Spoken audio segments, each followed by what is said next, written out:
નમસ્કાર મિત્રો, સ્વાગત છે બધા મિત્રોનો અમારી યુટ્યુબ ચેનલમાં. હું છું આપનો મિત્ર ભાવિક વઘાસિયા.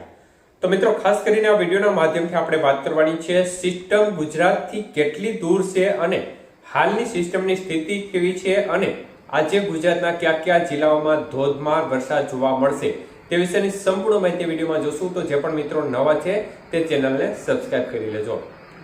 તો મિત્રો, છેલ્લી 24 કલાકથી વરસાદી માહોલ અનેક વિસ્તારમાં રીતસરનું ખેદાન મેદાન કરી રહ્યો છે, ત્યારે સૌરાષ્ટ્રમાં પણ બધી બાજુ વરસાદી માહોલ જોવા મળી રહ્યો છે. બધા જ જિલ્લાઓમાં વધઘટ સાથે વરસાદી માહોલ ચાલુ થઈ ગયો છે અને ખાસ કરીને સિસ્ટમની સ્થિતિ જોવા જઈએ તો અત્યારે અરબી સમુદ્રમાં જે ડિપ્રેશન સિસ્ટમ છે તે સતત ધીમી ગતિએ ઉત્તર દિશા તરફ આગળ વધી રહી છે. આઈએમડી કહેતું હતું કે ટર્ન લેશે. સિસ્ટમ આપણે અગાઉ કહ્યું તેમજ હજી ટર્ન લીધો નથી, સીધી આગળ ઉત્તર દિશામાં જ આગળ વધી રહી છે. હજી પણ થોડી ગુજરાત નજીક આવશે. ગુજરાત ઉપર નહીં આવે પરંતુ ગુજરાત નજીક સુધી થોડીક આવવાની શક્યતાઓ હજી દેખાઈ રહી છે. એટલે અત્યારે સિસ્ટમ છે તે વેરાવળના કાંઠાથી 500 કિલોમીટર જેટલી હજી દૂર છે. ડિપ્રેશન સિસ્ટમ અરબી સમુદ્રમાં અને સીધી ઉત્તર દિશામાં ચાલી રહી છે, કોઈ ટર્ન લીધો નથી. બંગાળની ખાડીમાં પણ વાવાઝોડું મોન્થા છે તે હવે આજે સાંજે અથવા તો આવતીકાલે સવારે મછલીપટ્ટનમના કાંઠા નજીક ટકરાવવાની શક્યતાઓ દેખાઈ છે. વાવાઝોડું છે તે આજે વધુ મજબૂત બનશે, સેવર સાયક્લોન સ્ટ્રોમમાં ફેરવાશે એટલે વાવાઝોડું વધુ મજબૂત થશે. પરંતુ બંગાળની ખાડીવાળી સિસ્ટમ ગુજરાતને અસર કરતા નથી, પરંતુ આપણી જે અરબી સમુદ્રવાળી સિસ્ટમ થોડી ઉપર જશે અને આ બંગાળની ખાડીવાળી સિસ્ટમ ઉત્તર દિશા તરફ આગળ વધશે એટલે બંનેના ભેજયુક્ત પવનો છે તે ભેગા થશે એટલે આ સિસ્ટમનો વરસાદ હજી 31 તારીખ સુધી ઓછું થવાનું નામ નહીં લે. તો મિત્રો, ખાસ કરીને આ વરસાદના રાઉન્ડની આપણે આગાહી કરી હતી ત્યારે અમુક મિત્રોની કોમેન્ટ એવી પણ હતી કે સ્વાતિ નક્ષત્રમાં વરસાદ ના થાય.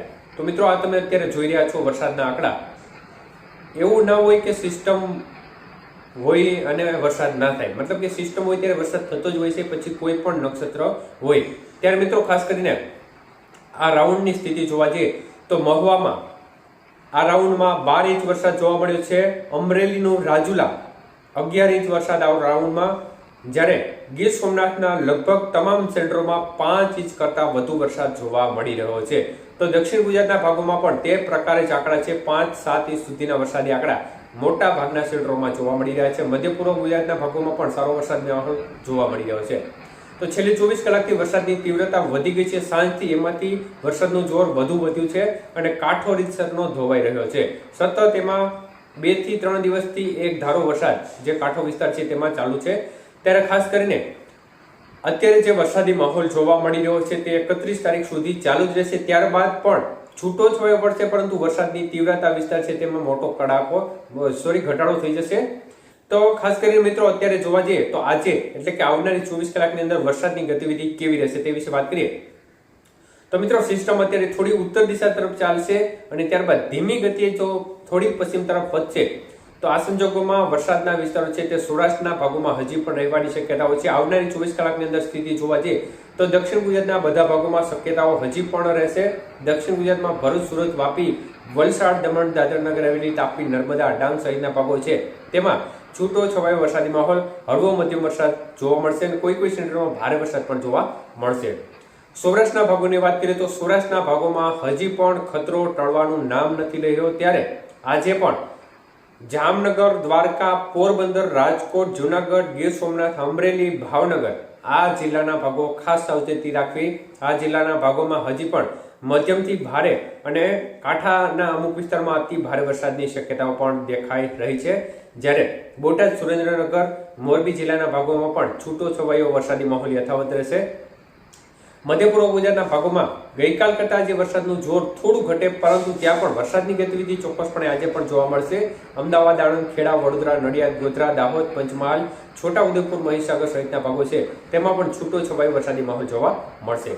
તો કચ્છ અને ઉત્તર ગુજરાતના ભાગો છે તેમાં પણ વરસાદની ગતિવિધિમાં થોડો વધારો થાય તે પ્રકારની શક્યતાઓ દેખાય છે અને ઉત્તર ગુજરાતના ભાગો અને કચ્છના ભાગોમાં છૂટા છવાયા વિસ્તારમાં વરસાદની ગતિવિધિ જોવા મળશે.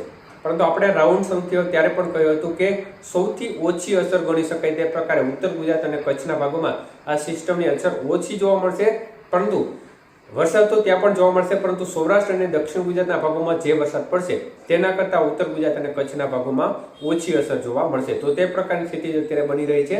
સૌરાષ્ટ્ર અને દક્ષિણ ગુજરાતમાં હજી પણ જોખમ યથાવત રહેલું છે. સૌરાષ્ટ્રનો દક્ષિણ પશ્ચિમ સૌરાષ્ટ્રનો કાંઠો છે તે આવનારી 24 કલાકની અંદર અનેક ક્ષેત્રોમાં ભારેથી અતિ ભારે વરસાદની સંભાવના રહેશે.